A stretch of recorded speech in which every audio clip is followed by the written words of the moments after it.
Hello and welcome to CTN. To learn more about the show, please visit CIOTalkNetwork.com. Now, today's topic is, should you use your head or heart as a leader? So, why we are having a discussion? So, in this turbulent and rather dynamically shifting business climate, a lot of leaders have said that they have business results to deliver. They almost always have multiple competing priorities. At the same time, they have to build a culture. They need to be like a Pied Piper, truly showing that they have the leadership material. And they also have to show a great amount of courage and build some clarity among the teams. But at the same time, we also have various leadership gurus and pundits who say we also have these leaders to show vulnerability, to show empathy and care, which is the softer side of a human. So, is this truly a situation where a leader has to either choose one or both? Is it about the head or the heart? What should a leader use to truly be effective? And to discuss this, I have with me Nizar Darweesh, Chief Human Resource Officer, Fawaz, Alhokair Group Fashion Retail. Hey, Nizar, how are you, sir? Hi, Sanjay. I'm fine. How are you doing? Very good. Thanks so much for joining us here. And we also have Anil Kumar Misra, who is the Chief Human Resource Officer for JioMart New Commerce Grocery for Reliance Retail. Hey, Anil, how's life, sir? Hi, Sanjog. I'm good. Thanks for having me here in this podcast. Great to have you as well, Anil. So, Nizar, let's start with you. We are trying to make sure that the businesses today, they are able to become relevant and respond and quickly adapt to all the changes that are happening, which means we got to be very sharp at the leadership level. And you are able to always be very keenly observing what's going on. And on the other hand, what are the business objectives? When you're doing all of this, and as I laid out in the topic itself, given the environment today, can you even afford to bring heart into the picture? I think it's very important to have this combination between head and heart for any leader. And after pandemic, I do believe that using the heart become more important because now everybody is talking about the employee well-being as one of the major priorities for 2023 and the years to come. I think the leader must strike that balance between head and heart. And when you talk about human resources, for example, the function that I am leading, I cannot afford to be completely a head leader or a heart leader. I have to be able to use both because I am managing human capital. So it's very important that in every business decision that I make, even if it is something very dry like budgets or strategic planning, there will be always an emotional part or a heart factor that needs to be considered. So I think there will be always a space to bring the heart into the leadership, but the split between head and heart will be the factor to determine. And I don't think that there will be a contradiction between using the heart and attaining the business objectives. I agree with you, Nizar. So conceptually, yes. But then, Anil, I'd like to ask you, when the times are tough, right? Then you are being watched as a leader, your company is being watched. There may be the stock prices, there may be other business realities which are hitting hard on the overall business and it's the way it operates. At that point, You got to be able to very logically get through things. And people traditionally say heart can get in the way of logic. What have you seen on the ground when you see leaders operate, the ones who truly are able to carry the company through turbulent times? I think that's a great question, Jok. Thanks for asking that. I strongly believe it's never head or heart. It's both, irrespective of the times that we go through. I'll give you an example. Often we say that material, resources, market, money, which one is more critical? Everybody says. Now, here is a difficult time, challenging time, and I strongly believe the true test of character for a leader is when things are not favoring you. When there are adverse times, how did you behave? People remember, and that will go a long way in building institution. So it's as an HR lead, any people leader for that matter, it's always whether I should be focusing on short-term gain or should also be equally concerned about my long-term losses. Now, coming back to head and heart, I'll give you an example.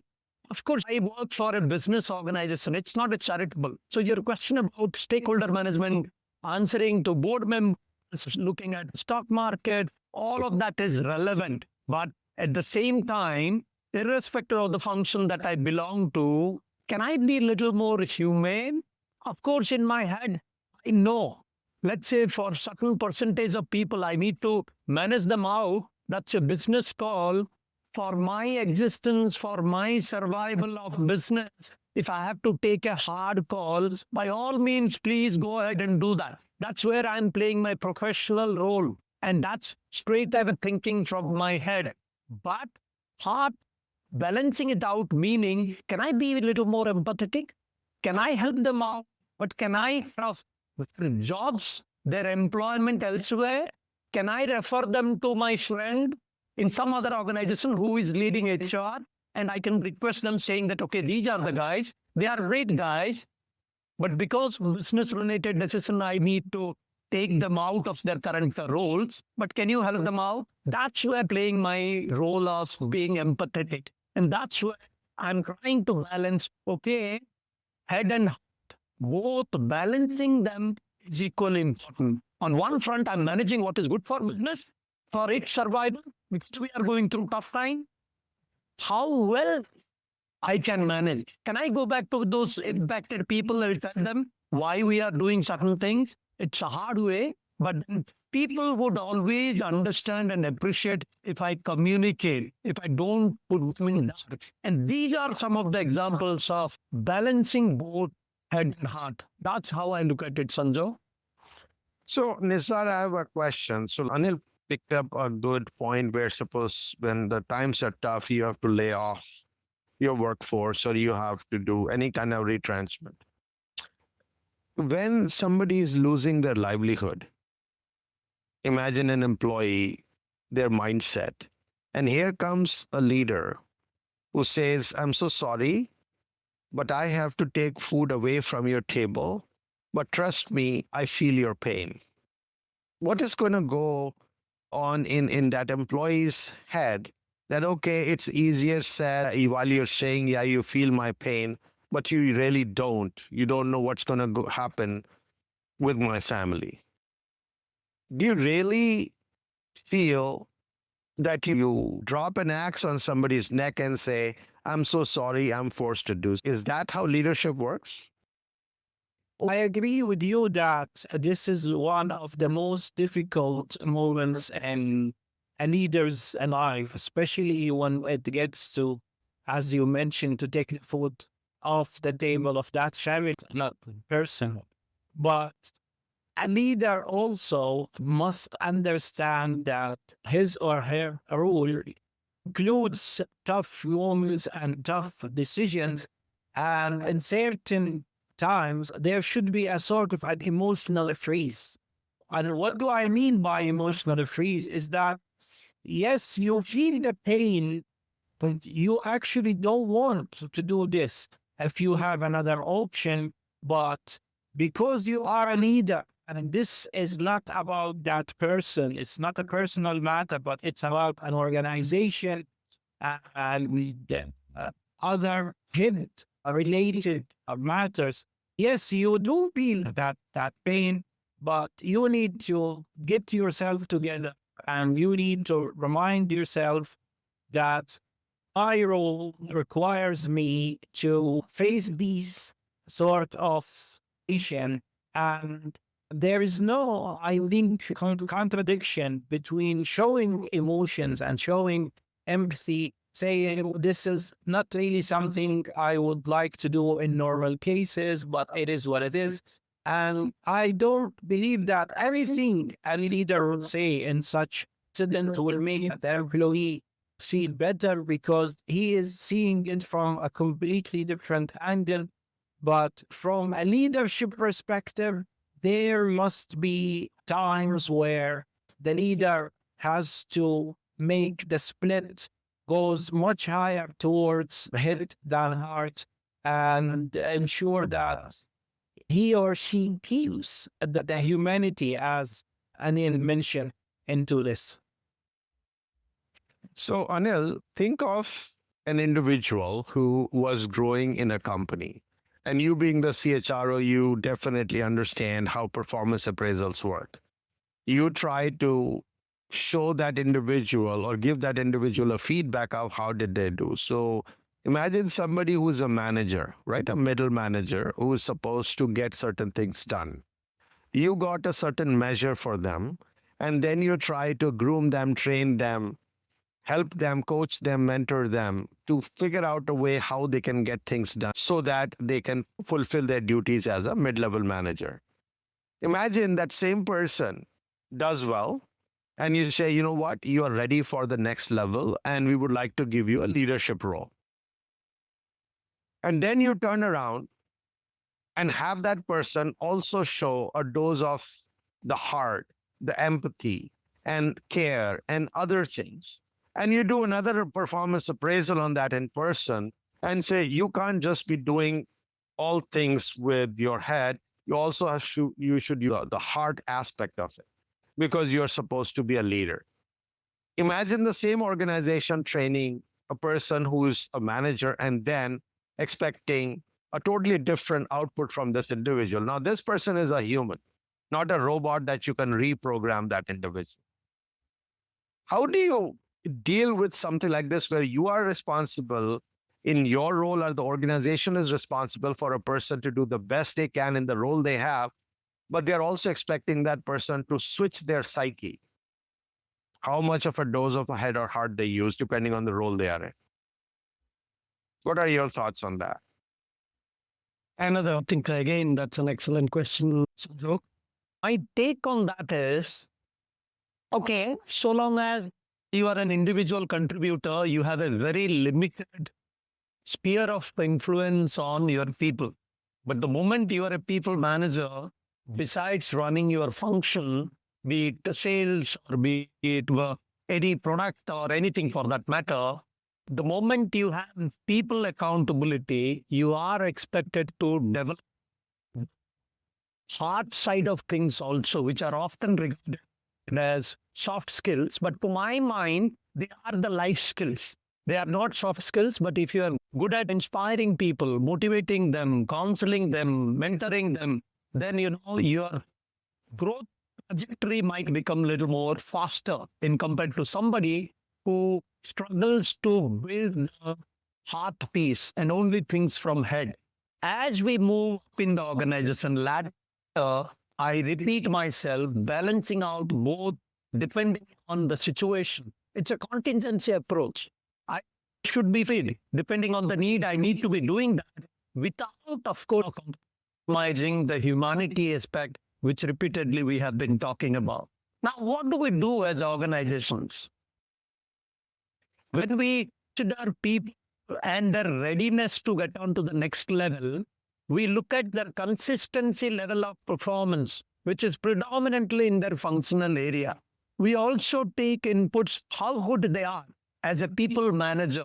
That feedback we take from peer groups and through 360-degree feedback, so on and so forth. so that you have a holistic view of how good is that incumbent and will he be a role model for rest of the colleagues in that department if we promote him. Now, if somebody is a rock star performer but struggles when it comes to demonstrating behaviors from heart standpoint, then we put them into some special project. So, do you think With hypo talent, and we call the program. Yeah. No, so I mean, Yes, I see. Yeah, I definitely see that the point that you were making, Anil.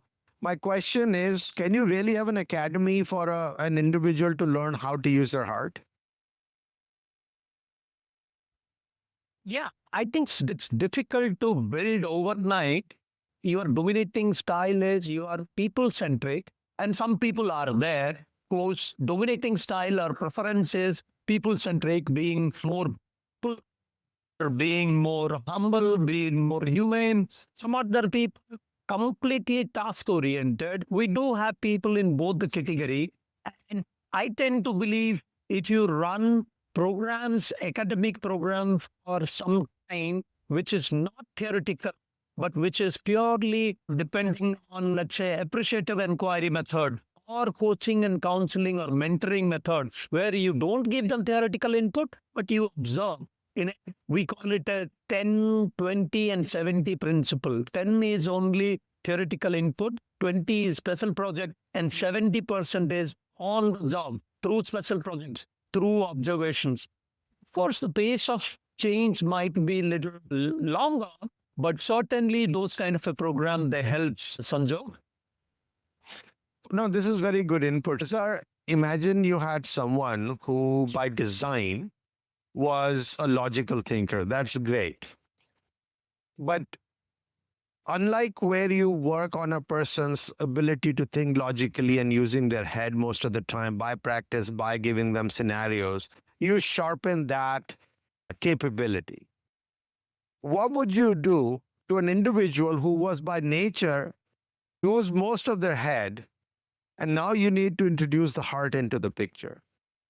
What would you do for a person to suddenly start mellowing down and start using that other part they have never experienced, and especially something which is heart, which is more emotion driven? If a person doesn't have that natural in it, and you cannot fake being emotional, you cannot fake being thinking from the heart.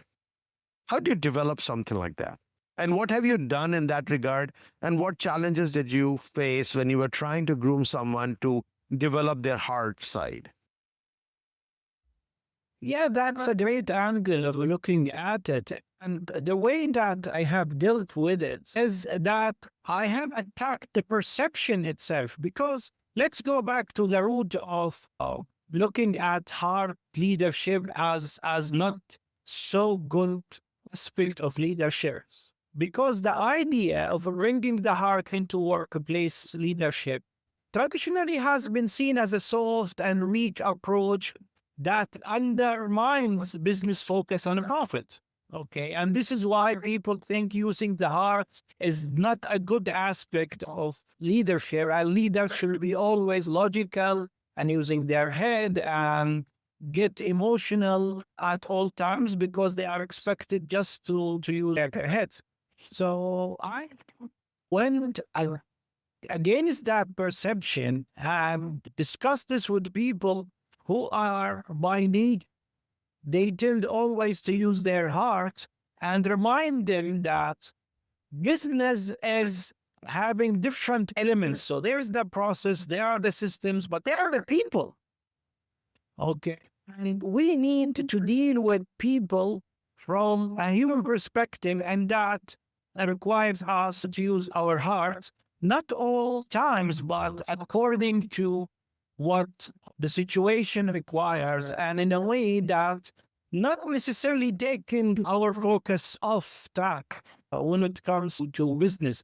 So one of the initiatives that I have implemented in one of the organizations I worked for is that we created that concept of people manager. We were calling any person who has a team, any leader who has a team, a people manager. Okay. And we were conducting training programs to emphasize the importance of considering people and emotions and heart into the equation, because it is required from you as a leader. So, for example, if you are a leader, even of engineering department, where everything goes by math and by formulas and by facts, but still you are leading a team of engineers, and you will come to a time where you are going to discuss performance issues.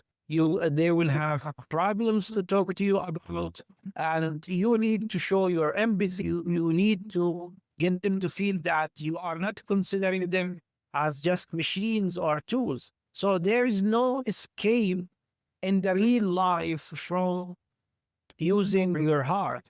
And by opening up this sort of conversation with people who tends to use their heart by their head, sorry, most of the time, or they don't think actually they need to use it, I started to see lots of changes in how leaders approach different aspects with a bit of using their hearts in an evolving way.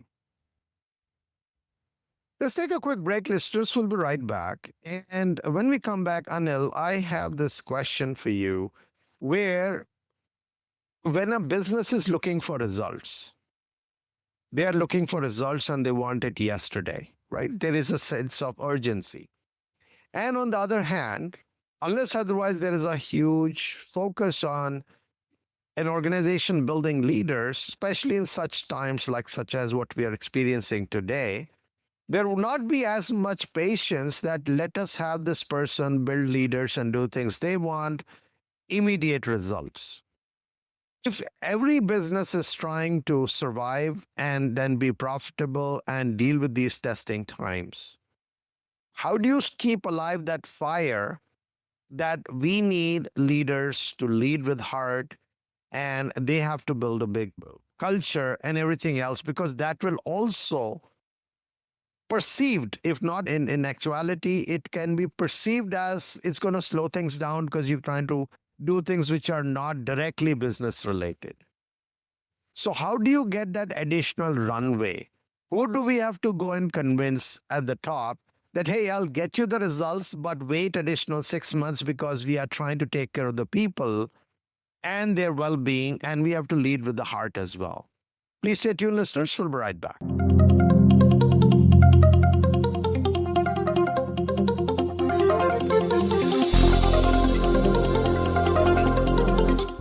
Today, enterprise technology is both strategic and global. Each week on CTN CIO Talk Network, IT thought leaders from around the world share their experience with listeners as they discuss with Sanjog Aul how they are trimming costs and partnering with business to innovate and help IT become more competitive, better care for customers, and improve the corporate bottom line. If you want to keep up with IT thought leadership, listen to CTN CIO Talk Network with Sanjog Aul at CIOTalkNetwork.com.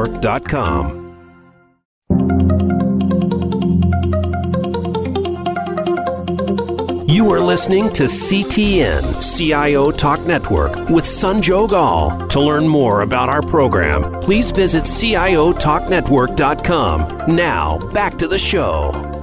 Welcome back. So, Anil, when we are trying to get the results delivered yesterday, which is at the earliest possible, how do we make a case in front of the management that it is not in our best interest to just use a bulldozer to get through to the end results, trampling over people's head? We need to be empathetic, even though it may take a little bit more time when your company's existence is at stake. So, Sanjay, I strongly believe that first thing I would really want to do with management is go there and explain them that leadership development is not a 2-minute instant noodle. Undoubtedly, we must need to invest on them, and it will take some time. It cannot be changed overnight. Now, certain elements in my mind, what I strongly believe would really help in making the transition would be every organization has got certain values, and they call it culture, organization culture nuances. So, for example, respect or empathy is a value. I cannot develop that overnight saying that, hey, so far you have been only thinking from head. Now there is a need, and the business is so dynamic that you need to inculcate this habit overnight or maybe in 1 quarter and produce result. It will not happen overnight. Probably that's a wrong expectation to have.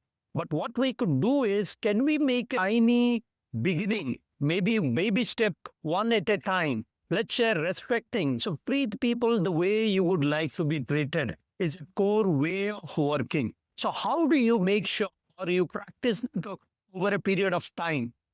Working in a group, let's say the tiny example, if I have an organization and I have a team strength of 40,000 people in my current role, so 200 people, 300 people, their birthday is today. Do I need to send an industrialized mailer wishing them? Or to the extent possible, if people on the floor, can I walk up to them? Can I treat them? Will it not go a long way in building relations? And similarly, core values which will really help us out in building an institution. And if I make an initiative today and help those people to live those values every day and in each and every way, then to my mind, we are on the right track. And I cannot afford to be impatient because the business dynamics are swinging all around us, changing drastically. And hence, I cannot demand that to show me results in half the pace. If people are on the right track, I think that's a good win for me. And that's a quick win for me. And that should create hope in the minds of leadership members. That's how I look at it, Sanjay. So, Anil, the way you explained it, you picked up and then it was an important example, like a small one where somebody birthday and you walk up to them and you wish them. So I'm assuming in such cases, nobody in the management would frown and they would encourage it. But here we are talking about some sweeping changes in the way you got people who need to be given some more rope, given the situation that they are in. Or there are a lot of people who are otherwise good performers, even though the company might be in dire straits, but you should take a more empathetic view. When larger amount of time, larger amount of resources and energy are at stake, that's where the predicament comes. Or that's where the true colors of what the executive management thinks and does, which demonstrates whether you have leaders leading with heart or head or both. So for a smaller example, I'm sure there would be no one pushing back. But if you wanted a company which shows that it really cares, I'm sure you have to do a lot more. And the question I had was primarily for such situations where some major decisions are to be taken. And if that was the case, what would you do if you were to go back to your CEO and say, I want you guys to not forget leading with the heart, because it has a lot of value. And there your either stock price was at stake, or a division or the whole company's existence was at stake. How would the conversation become any different? And how would you make them to keep thinking about the heart when survival instincts are kicking in? That was the point I was trying to ask. Sure. So, Sanjay, okay, the birthday example was probably very common and very simple one, but let's talk about performance management. Let's say everybody deserves to know how they are, how they can move from point A to point B in their career. Now, as a manager, I had the option of thinking, okay, this is what we discussed 6 months back, and this is how you have performed, and hence I'm giving you a rating of 2 on a scale of 4, 4 being exceptionally good. And that's one way straight away from head. I'm thinking I'm putting it. The moment I consider that every individual deserves to know how they are doing, I need to thank them for their contribution. I need to understand what their aspirations are in career and how can I help them out, either by sponsoring them to attend a program or by changing their role and so on and so forth. If I realize that, if I do not realize that, then certainly it might result into lack of engagement, lack of commitment, higher attrition, and then, the perennial problem of attracting great talent becomes a challenge. And on the contrary, if I do that, then, I'm building that trust between the performance manager and performance managee, the employee and the manager here. Indirectly, those individuals are also learning the nuances of dealing from heart and saying, okay, the way I want my career to flourish, I'm genuinely interested in your career so long as you work in this company. And hence, this is what has gone well. This is where you could have done better. And these are the commitments that I'm making in order to make you successful in this role. And let's work together as a team. So that's the difference. When I balance, then life becomes easier. And slowly we need to sensitize the leadership members. And I'm sure business understands the impact of losing out people, constantly having new people hired in the system. Takes time for them to get into a productivity level. So leadership member would certainly understand such examples. Sanjay? So, Nizar, and then I love the word Anil used, which is sensitizing, and let's build on that. Nizar, would you say we will have to do this sensitization process when the times are good for you to be able to reap the benefits of when times are testing? Or the executive management is expected to be mature enough that no matter how much the survival is at stake, they will stay sensitized to the human element and taking care of the human. And if in your CHRO role, you are to deal with this, what have you done which has worked for you in making sure that no matter what, your company stands on dealing with heart or hand and taking care of people and keeping the people first has never been jeopardized just because the times were tough? I do believe that the role of CHRO is not just to follow whatever is being introduced by the executive team or leadership team, because that is not the expectation from a CEO or from a resident from a CHRO or a VP or HR. I think one of the major roles is to advise the executive committee and bring the facts that they may not have considered because they are either used to do things and in that way for a long time. And I have lived that feeling where you enter a room and you are new to the table and people have been doing the same thing for a long time. The way they look to people, they like to be sharp all the time. The human factor is not one of their major considerations. But it's a big fault just to go in the crowd and not doing your duty by educating and getting them to know at the end that using harm is inevitable. Okay, let's take an example of a company that, as you said, on a stake and they need something to be urgently done and we don't start to wait until we get people to be good in using their hearts.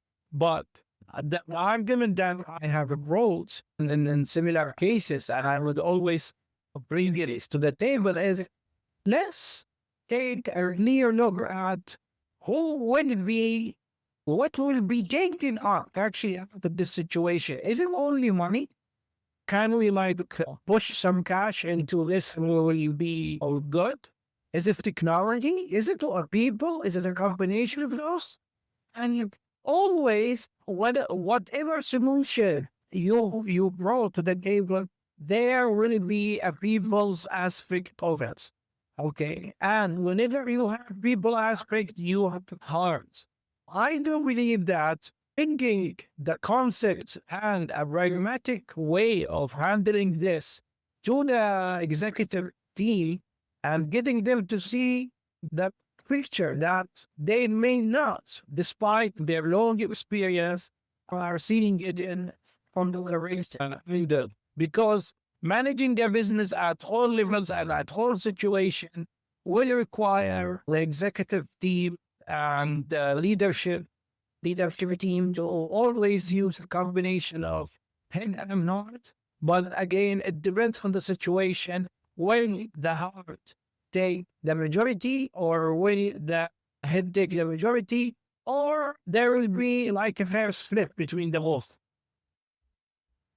Anil, when you've seen leaders develop and in front of you, or people who you inherited and they were developing, which specific areas have you seen them struggling the most, especially when they are trying to develop this perfect pairing or balancing of the head and heart? In most of the cases, it's okay. That how can I be a little more compassionate? Compassion doesn't come naturally to most of the leaders by virtue of, let's say, if I can pick up the functional, let's say I've been driving sales, so hard-coded numbers, so probably my behavior or my connect outside those numbers is little limited. And hence, when somebody asks for, hey, can I take a day off? Normally, I'm not very sensitive enough. And in certain times, I've heard stories, why don't you take medicine and come to work?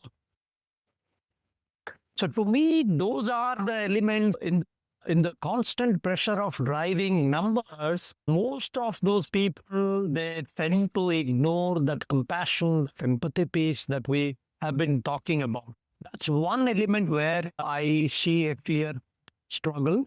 Number two would be, okay, so I have given feedback on what is fun at work, what is employee engagement. Can I also ensure that people get a forum to speak mind? Do I allow people to speak their mind, challenge the status quo? These are the things which is considered. I think, and I'm not generalizing, this is also something which I have seen in my career. People who are predominantly while is dominating in head aspect more, they, while doing the transition to heart, more of a heart, that is where they struggle. So having an aptitude or an approach to listen to people, being more compassionate, walking beyond call of duty to help them out, even if that's a personal matter, a family matter that they are struggling, that is, and hence ultimately results into poor team building, poor team cohesiveness, and hence that is very important, and that is what I have seen in my career, people struggling while doing the transition. So, Nizar, yeah, go ahead, Nizar. One of our duties here as CHROs also is to get the leadership team to see the impact of leaning too hard on a sort of direct and rational leadership, which can create a psychologically unsafe workplace. And strategically, on the long run, this works. The organization strategy in a positive way.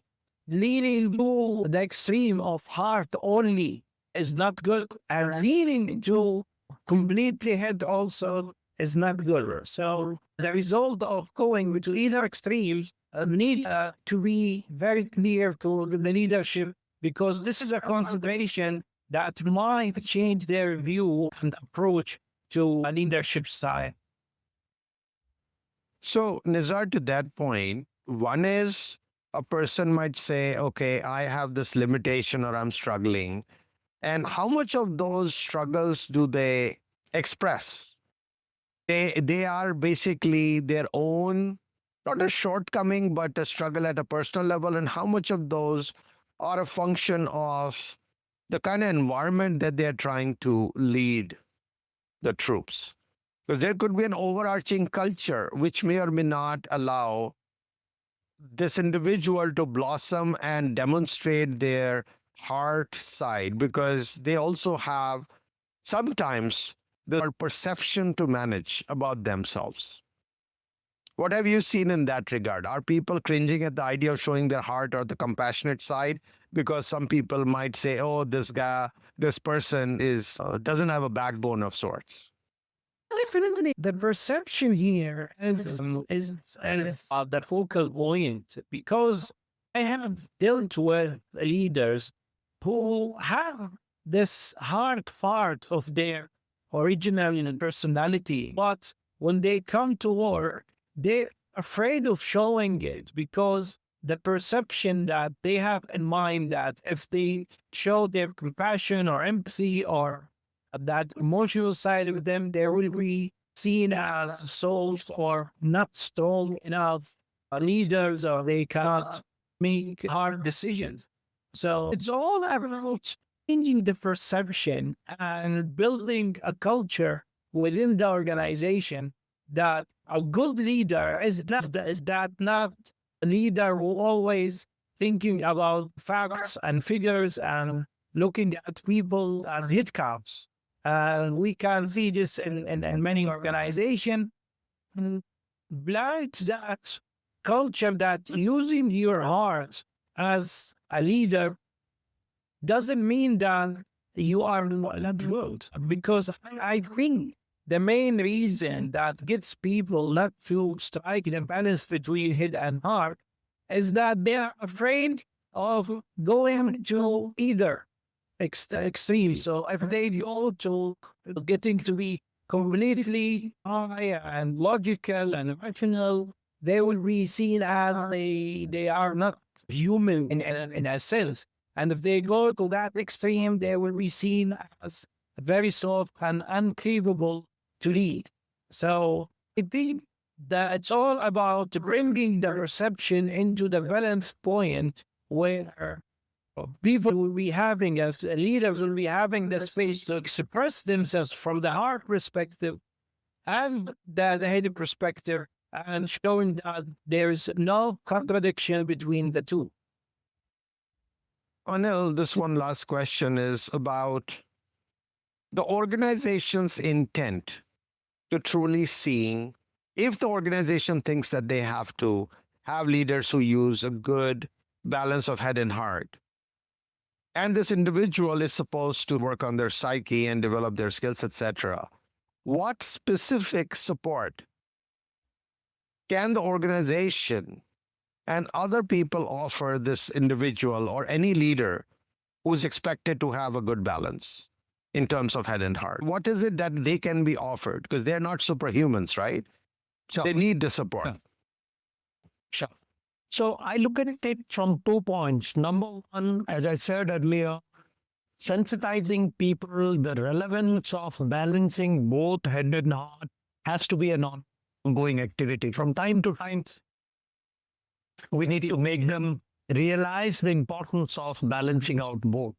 Ignoring one at the cost of other is simply not going to help the business. Number two, besides sensitizing, taking them through certain structured programs, mentoring, coaching sessions, if still things do not improve, one way to ensure execution in parallel, what has gone well for me in my previous organizations, is the moment you try and link it to your performance management system.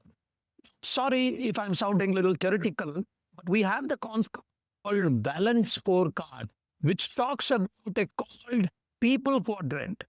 So no matter which function you belong to, if you are a people manager, if you are a leader leading a team, you must need to have acumen around attracting, retaining, developing your team. That's not something which is only confined to your HR team. And regularly, maybe every quarterly, every 6 months, once a year, depending on how I demonstrate behaviors around that, my performance is going to be evaluated. My incentives is going to be linked. That's one probably a little hard way of ensuring that there is a change in the behavior. Trust me, this works. The moment you link it to people and leader and their life cycle. Now, I'm not a good enough leader if I'm driving numbers. But in the process of driving numbers, if my attrition percentage is 70%, 80%, nobody is going to like that. And certainly that is not good for business. So how do I make sure all my actions or intentions link to people processes, link to the performance management, and I had a say there. And my variables, my incomes link to that. The moment you do that, people to show subtle changes in their behavior, and that's a great thing one can think of having. Once again, thank you so much, Nizar and Anil, for sharing your insights about how we can have the leaders of today and tomorrow start using a healthy, balanced dose of both head and heart and create the most value for the organization and the people that make up that organization. So thank you so much again. Thank you, and thanks for having me. Thanks, Ashok. Wonderful catching up with you, Nizar. Thanks again. Listeners, please connect with us on social media and subscribe to our podcast. Once again, thank you for listening to CTN. This is your host, Sanjog, all, and till next week, take care and God bless.